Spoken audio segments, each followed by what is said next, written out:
Okay, here's the pusher motor assembly. Here you have your push plate here that swings out to push the door and folds back down when it's retracting. This is the top, which would mount to your support base.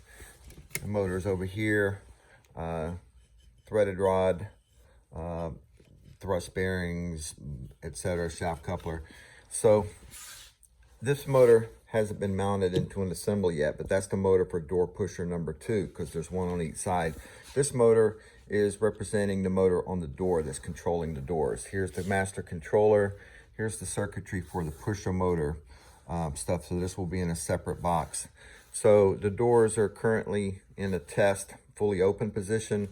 So I will press the close button, and first they attempt to retract to make sure they're in a retracted state. Then the door will close. Then the pusher flips up, pushes behind the door until it hits a stress that is set in the menu. Once it hits that stress, it shuts down. So to open, first the flap goes down, it retracts, then the door can move and open. And go to close again.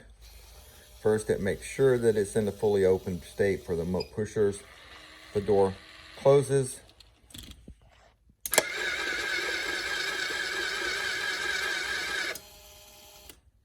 And then it hits the stress, and the stress is defined in the menu. You have a setting called, let's see if I can find it. Sorry about that. New DAC valve 1, 465. New DAC valve 2, 280. Those are the values that you would set the stress level on the motors, and that range can be from 0 to 4,000. And so that means once the motor hits a certain amount of stress, the pusher stops pushing. And right now, there's a significant amount of force on this. You can't push this backwards or unwind it.